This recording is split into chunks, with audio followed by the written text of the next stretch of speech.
बताएगा कि हम कहते हैं और क्या करते हैं, या बिल्कुल अभी तक के हिसाब से आप बिल्कुल सही कह रहे हो। ठीक है, लो पहला सवाल है मेरे दोस्त। फर्स्ट क्वेश्चन कहता है जब किसी संख्या को 5 से भाग देते हैं तो शेषफल 2 बचता है ना। अब उस संख्या को यदि हम स्क्वायर करके 5 से भाग दे तो क्या शेष बचेगा। अब देखिए मेरे दोस्त, अगर किसी संख्या को हम 5 से भाग देते हैं तो शेष अपने पास 2 बचता है ना। हम लोगों ने क्या पढ़ा है, हमने यही पढ़ा है कि भाज्य बराबर भाजक गुणे भागफल जोड़ शेष, है ना। भाज्य बराबर भाजक गुणे भागफल जोड़ शेष पर है। ठीक है, तो जिसमें भाग दिया जाता है वही हमारा भाज्य होता है, जिससे भाग दिया जाता है वो अपना भाजक होता है। कितना बार में लगा नहीं मालूम, मान लेते हैं के बार में लगा और प्लस शेष आया है 2, यानी n का मान हो गया 5k + 2। ये तो आप सभी जानते हो। आप कहोगे हाँ सर। अब मेरे दोस्त मुझे ये कह रहा है कि n स्क्वायर में 5 से भाग देंगे तो क्या शेष आएगा। कोई बात नहीं, वहां से n का मान रख दो। तो लो 5k + 2 के होल स्क्वायर में अगर हम 5 से भाग देते हैं तो मेरे मित्र यहां देखो, 5 से 5 का कोई भी मल्टीपल, दोनों में भाग लगेगा ना, तो 5 से 5 का कोई भी मल्टीपल कट जाएगा। तो 5 में किसी भी चीज से गुना करेंगे 5 से कट जाएगा तो शेष 0।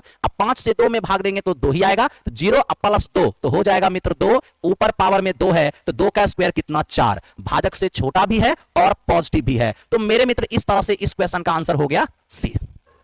इस तरीके से हमारा आंसर हो गया सी। लेकिन ये हुआ बेहद बेसिक, मैं आपको इसका शॉर्टकट बताता हूं। ठीक है मेरे दोस्त, अगर आपने n में 5 से भाग दिया है और 2 शेष आ गया, अब उसी संख्या को स्क्वायर करके भाजक से भाग देने कह रहा है, उसी भाजक से भाग देने कह रहा है, तो आप सिंपल से काम करो कि जो पहला रिमाइंडर है ना मेरे मित्र उसी को स्क्वायर कर दो। कहेगा संख्या स्क्वायर करने, संख्या क्यूब करने, लेकिन आप संख्या को करना, आप शेष को ही कर देना और जिससे भाग देने कहता है आप उससे भाग दे देना। तो 4 में 5 से भाग दोगे तो फाइनल रिमाइंडर 4 ही आएगा। इस प्रकार इस क्वेश्चन का आंसर क्या होगा, ऑप्शन नंबर सी हो जाएगा।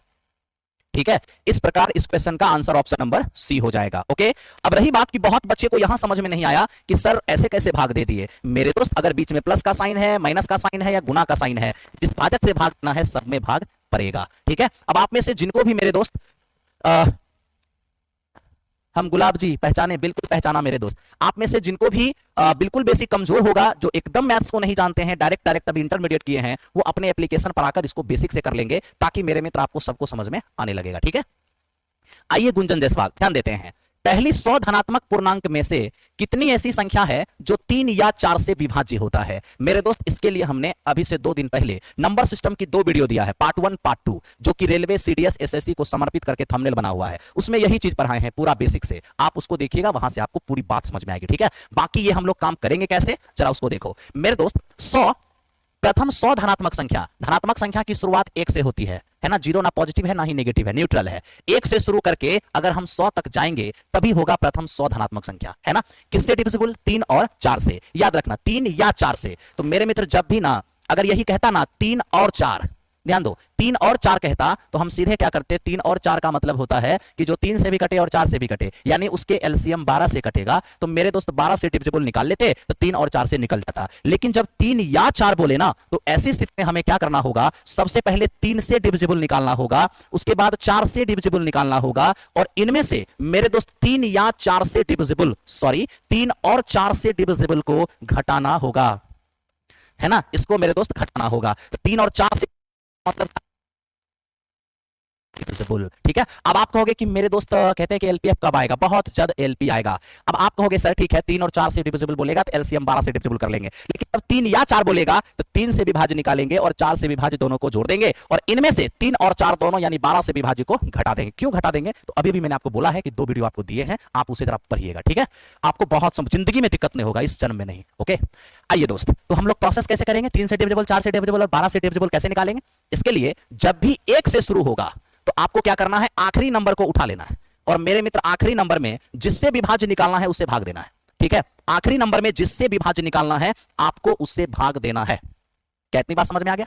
इसके बाद मेरे दोस्त क्या करना है, ध्यान से देखना कि आपको भाग देना है तो सिर्फ और सिर्फ भागफल लिखना है, शेष नहीं लिखना है। तो देखो 3 से 100 में भाग देंगे 33 हो जाएगा, 4 से 100 में भाग देंगे 25 हो जाएगा, और 12 से 100 में भाग देंगे 12 × 96, 8 बार में लगेगा, शेष से कोई मतलब नहीं। ओके, अब आइए इसी को सॉल्व करिए। तो 33 और 25 58 में 8 गया तो कितना, 50। इस प्रकार इस क्वेश्चन का आंसर कितना हो गया, ऑप्शन नंबर ए 50 आ गया। इस बुक को पूरा मिर्जा गालिब सर आइए ध्यान दीजिए। बिल्कुल बिल्कुल मेरे दोस्त स्क्रीनशॉट करते चलना और आगे बढ़ते चलना। ठीक है, बहुत अच्छे, वेरी नाइस। चलते हैं क्वेश्चन नंबर नेक्स्ट। मेरे दोस्त आप इस क्वेश्चन को देखिए, ये क्या लिखता है, ये भी उसी पर आधारित है। देखिए ये कहता है कि 1 से 700 के बीच कितनी संख्याएं 17 से विभाज्य है। तो इसके लिए सोचने की कोई आवश्यकता नहीं है। जब 1 से 700 के बीच बोला है तो ना तो मेरे मित्र हमें 1 लेना है और ना ही हमें 700 लेना है, ठीक है, इन दोनों के बीच रहना है। इसका मतलब ये हुआ कि 2 से लेकर 699 तक ही हम ले सकते हैं, है ना। अब 2 से लेकर 699 तक ले सकते हैं तो हम कैसे काउंट करेंगे, 17 से विभाजित। तो इसके लिए हम कुछ नहीं, 1 से लेकर 900, 1 से लेकर 699 तक हम काउंट कर लेंगे अलग। उनमें से मेरे मित्र 1 से लेकर के, ठीक है, सॉरी, उसमें हम क्या करेंगे, 1 तक को घटा देंगे। कहोगे क्यों? क्योंकि मुझे 2 से 699 चाहिए था, 1 तो हम ले नहीं सकते हैं, 1 नहीं ले सकते हैं, तो क्या करना होगा, 1 से 699 तक गिन लेना होगा और उनमें से 1 तक को घटा देना होगा। कहोगे मास्टर जी ऐसा आप क्यों कर रहे हैं? हम जानते हैं कि आज 699 में डायरेक्ट भाग दीजिएगा आंसर आ जाएगा, लेकिन कांसेप्ट यही है। बड़े बड़े क्वेश्चन जब बनाइएगा तो आपको हेल्प करेगा। मैंने कहा ना नंबर सिस्टम की 2 वीडियो दिया हूं, उसको देखिए, हाल में ही दिया हूं, ठीक है। तो चलिए 1 से 699 तक में 17 से विभाज्य कैसे निकालेंगे? तो जब भी 1 से शुरू होगा तो मेरे मित्र आखिरी को उठाइएगा, जिससे विभाज्य चाहिए उससे भाग दे दीजिए, ओके। और मेरे दोस्त क्या 1 में अगर आप भाग देते भी हैं 17 से तो क्या बिगड़ने वाला है? चलिए 17 से भाग दीजिए, 17 चौके 68, 1 बचेगा, 1 पर 9 19, 17 एकम 17, 17 से 1 में भाग देंगे 0 बार में लगेगा, घटाएंगे तो फाइनली आंसर 41 होगा। इस प्रकार इस क्वेश्चन का आंसर ऑप्शन नंबर बी होगा। सर इसका बोर्ड पीडीएफ नहीं मिलेगा क्या? मैं कोशिश करूंगा कि इसका बोर्ड पीडीएफ भी आपको प्रोवाइड करूं, वादा नहीं कर रहा हूं बट कोशिश करूंगा। मैं आपका पुराना स्टूडेंट हूं नीतीश कुमार, बहुत अच्छे मेरे दोस्त, स्वागत है, वेलकम है। आइए हम आते हैं 4 नंबर क्वेश्चन पर। ये क्या है मित्र, सोचना जरा सा। देखो ये क्वेश्चन कह रहा है 19 की पावर 300 को जब 20 से भाग देते हैं तो कितना शेष बचेगा। देखिए 19 की पावर मेरे मित्र 300 में जब आप 20 से भाग दीजिएगा तो कितना शेष बचेगा। तो मेरा एक बात याद रखिएगा, अगर कभी ऐसा हो कि अंश का जो बेस है और मेरे मित्र भाजक, अगर इसमें 1 का अंतर है तो आप कोई रूल फॉलो मत करना, मतलब कोई रूल रेगुलेशन लगाने की आवश्यकता नहीं है, बहुत ही अच्छे से आप कर पाओगे। जरा ये देखो कि अगर हम 19 में मेरे मित्र 20 से भाग देंगे तो एक बार में यदि हम लगाते हैं तो क्या लगता है -1 शेष नहीं आएगा? आप कहोगे हाँ सर -1 आएगा, तो क्या ही दिक्कत है। आप 20 से 19 में भाग देंगे तो -1 शेष आएगा। इसकी पावर कितना है 300। अब आप पहले ये देखिए, माइनस की पावर सम संख्या है तो प्लस हो जाएगा, 1 की पावर कुछ भी देंगे तो 1 रहेगा। इस प्रकार मेरे दोस्त आपने देखा कि +1 आया। रिमाइंडर की पहचान है कि प्लस, फाइनली प्लस होना चाहिए और भाजक से छोटा होना चाहिए, यानी इस क्वेश्चन का आंसर कितना हो गया, बी नंबर हो गया, ठीक है। 1 घंटे की क्लास आपको पर डे मिलेगा, 1 घंटे की क्लास आपको पर डे मिलेगा मेरे दोस्त, ठीक है। आप लोगों की सेवा में इसलिए मैं अभी शामिल हुआ हूं क्योंकि मैं चाहता हूं कि आप लोग मेरे दोस्त इस चीज में भागीदारी बने, आप लोग साथ निभाएं और जम करके शेयर करें जितना अधिक से अधिक हो सके, ठीक है। आइए इस क्वेश्चन पर आते हैं। देखिए ये क्वेश्चन क्या है मेरे दोस्त, ये क्वेश्चन कहता है निम्नलिखित में से कौन सी 3 अंकों की सबसे बड़ी संख्या है जो 13 से विभाज्य है। तो 3 अंकों की कौन सी संख्या होगी जो 13 से विभाज्य होगी? तो 3 अंकों की सबसे बड़ी संख्या क्या होता है, 99। आपको 13 से विभाज्य निकालना है तो 13 से भाग दीजिए, 13 सते 91 बचेगा यहां से 8, है ना। 13 6 मेरे मित्र 13 6 78, यहां से रह जाएगा 11। इसका मतलब यह हुआ कि 3 अंकों की सबसे बड़ी संख्या 999 में जब 13 से भाग दिया तो 11 शेष आया है। तो मेरे मित्र ऐसा कीजिए कि ये जो 11 शेष आया है ना, ये इस बात का प्रमाण है कि ये 13 से कटने वाली संख्या से 11 ज्यादा है, लेकिन हमको तो कटने वाली चाहिए, इसलिए जितना ज्यादा है उसको घटा दीजिए। तो 11 शेष आ रहा है, आप 11 घटा दीजिए। जैसे ही इसमें से 11 घटाइएगा, 9 में से 1 गया 8, 9 में से 1 गया 8 और मेरे मित्र ये 9 रहेगा। ऑप्शन नंबर सी इस क्वेश्चन का आंसर हो जाएगा, कोई दिक्कत नहीं होने वाला है। चलिए चंदन पाल, रोहित कुमार, नीतीश कुमार, फास्ट कीजिए सर, क्वेश्चन ज्यादा हो सकता है। ठीक है मित्र, हम बिल्कुल फास्ट करते हैं। आइए देखिए ये क्या है, यदि संख्या 93248x और 6 11 से विभाज्य है तो x का मान क्या होगा। मेरे मित्र पहले देखो 93248x और 6 किससे विभाज्य, मेरे मित्र 11 से विभाज्य। अगर 11 से विभाज्य करना है तो 11 की विभाजता का नियम है कि एकांतर स्थान पर जो डिजिट आए हैं, एकांतर स्थान पर जो भी डिजिट आए हैं उनका 2 ग्रुप बनाइए। एक ग्रुप में देखिए कौन कौन आएगा, एक ग्रुप में आएगा x 4 और 3, मेरे मित्र x 4 और 3, ठीक है।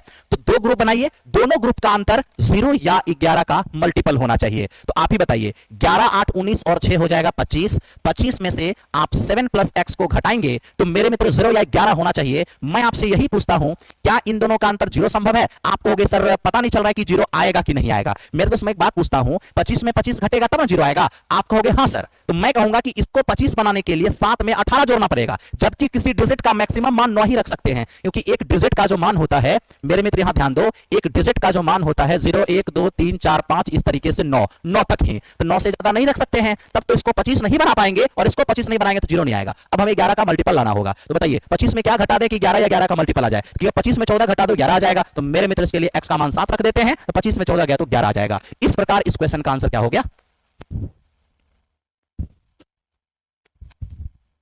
आइए नेक्स्ट आगे बढ़ते हैं।